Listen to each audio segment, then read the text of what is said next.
Hello everybody. Today I would like to share with you some of the horrific passages that I read in the Koran, which is the foundational text of the Islamic religion written by the Prophet Mohammed and which serves as the instructional handbook for Muslims who are the practitioners of Islam worldwide. But first, please allow me to tell you a little bit about myself.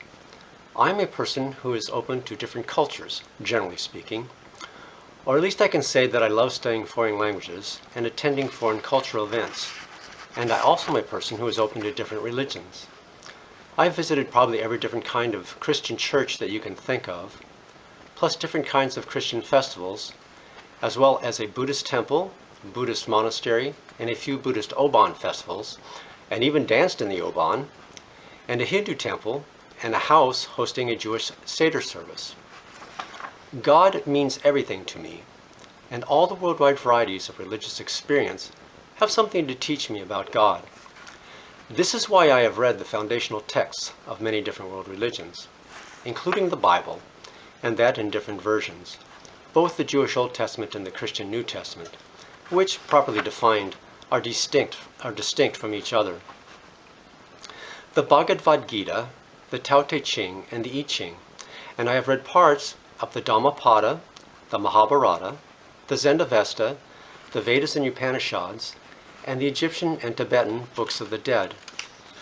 I also started reading the Koran, thinking that it would be just another spiritual book from which I could learn something about God, but completed only the first 5 chapters before I was so horrified by what I was reading that I could not continue.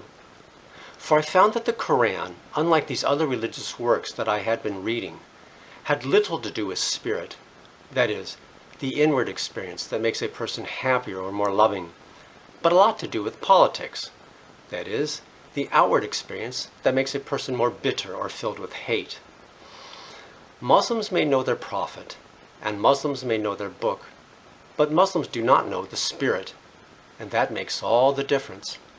For it is only by personally experiencing the inner transformation of the spirit that one may truly say, I know God. In its essence, the Quran is a compilation of Muhammad's critical commentaries on Judaism and Christianity, with very little truly original in it, most of it borrowing heavily from those 2 earlier religions. Even the inclusion in the Quran of jinn, what we in the West popularly refer to as genies, Muhammad borrowed from popular Arabic culture, the same culture that also wrote about jinn in the 1001 Nights. Because these commentaries are so rambling and disconnected, they are arranged arbitrarily by length, the longest being first, into surahs, what we would call chapters in the Quran. Please let me now share with you some of the horrifying passages that I read in just the first 5 surahs, or chapters, of the Quran.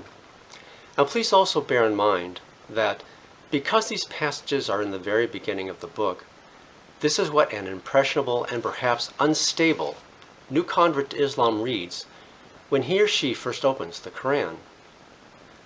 The version of the Quran from which I will be reading to you is the Penguin English version, which is the all-time best-selling English version of the Quran, translated by Iraqi-British citizen and University of London scholar N.J. Dawood. Because this version is written in paragraph form, I will not be able to give you exact verse numbers, but I will be able to give you approximate verse numbers that will be very close, if not exact. The Quran begins with an exordium, kind of a short blessing, which actually is quite innocuous. The horror in the Quran begins in chapter 2. The first full chapter or surah after the exordium, number 2 in the Quran, is called the Cow. In verse 25 of the Cow, we read that in heaven, the believers will be wedded to chaste virgins, which actually is neither here nor there, except as an indication of possible salaciousness in this religion, as a later passage, verse number 33 in the 78th chapter, called the Tidings, describes these virgins as being high-bosomed, and possibly also racism, as several later passages, for example, verse number 51 in the 44th chapter, called Smoke, always describe these virgins as having only dark eyes. Back again in the cow, in verse 190 we read, "Fight for the sake of Allah those that fight against you, but do not attack them first." This passage implies that their fight is defensive, but the very next line contradicts this, saying, "Kill them wherever you find them." For something to be found, it first must be sought, and seeking is a form of aggression.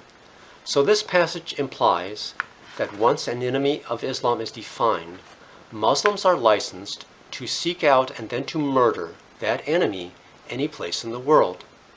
And the vast majority of the calls to violence or warfare in the Koran that I read are not so accompanied, as this call is, by any such prohibition against attacking first. Muslims and their defenders like to give us the oft-refrained line that Islam is a religion of peace. But this line is a bald-faced lie. For in just a few minutes, we will have examined no fewer than 14 separate and specific calls to violence or warfare in just the first 5 chapters of the Koran, including this one that we just read, which is the mildest of the 14. Some of those calls to violence or warfare directed against people within their own community, and some directed against outsiders. Some of the calls to violence or warfare in the Koran directed against outsiders can be narrowed in scope by contextualizing them within their immediately surrounding verses.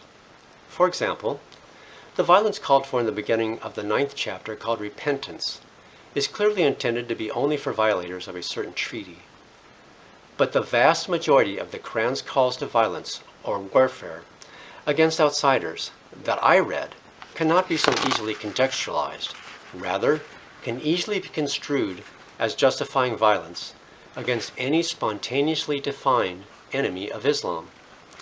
And besides, we are not talking here about how careful scholars would read the Koran, rather, as I said earlier, how impressionable and perhaps unstable new converts to Islam would read the Koran. And they would be more apt just to see the call to violence in the Koran and, context notwithstanding, simply and perhaps also immediately to act on it. New converts to most other religions we do not have to worry about, because the foundational texts of most other religions have no calls to violence in them whatsoever. And Islam is also that one religion that introduced to the world the very strange concept of jihad, which is supposed to mean holy war. But this expression, of course, is an obvious contradiction in terms. The Islamic sense of peace is similar to ancient Rome's sense of peace, the so-called Pax Romana. They simply slaughter all the rebels and then force all the survivors into abject slavery to their tyranny, thus achieving a form of peace by conformity. But it is a peace that is without dignity, and it is a peace that is without freedom. Now, to be fair, the Jewish Torah, the first part of the Old Testament in the Bible, likewise justifies murder when it commands its adherents to annihilate the populations of the nations occupying what they believe to be their God-bequeathed homeland in the Levant area of the Middle East. But at least the Torah's murder is limited to that one specific area, while the Quran's murder is worldwide. Although we must observe that because the Torah's area of murder is in the Middle East, where most of the Muslims are, there will never be peace in the Middle East as long as Jews continue to read the Torah and Muslims continue to read the Koran, because those two books instruct those two groups to kill each other. The Hindu religion also seems to endorse warfare by telling the story of warring families in the Mahabharata. And even Arjuna, the great hero of the Bhagavad Gita, which is the most famous part of the Mahabharata, is himself a warrior. But all the Hindus I know regard this warfare as an allegory for the warfare of life. And, as we shall see, the way that warfare is worded in the Koran cannot be interpreted allegorically. I have never read the foundational text of the Sikh religion, which is called the Guru Granth Sahib, but I believe that it enjoins its men to carry ceremonial swords in their waistbands, or at least we know that their men do carry these ceremonial swords. But these so-called swords are so small, light, and flimsy that they really amount to little more than just toys or jewelry.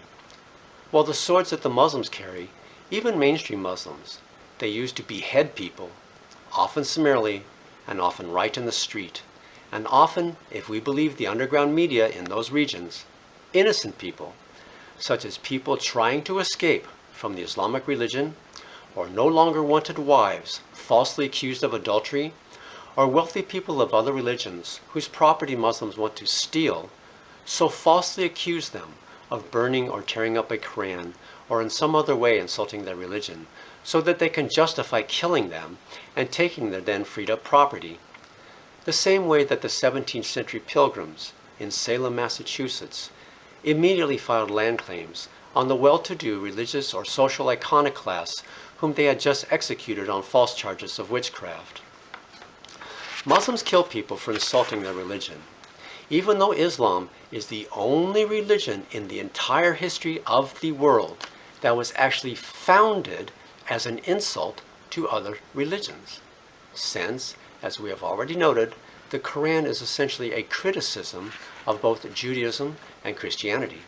And in practice, Islam does not stop at insulting only those two religions, as shown by Islamic militants blowing up 1700-year-old statues of Buddha in the Bamiyan Valley, precious religious, historical, and artistic relics now lost to us forever.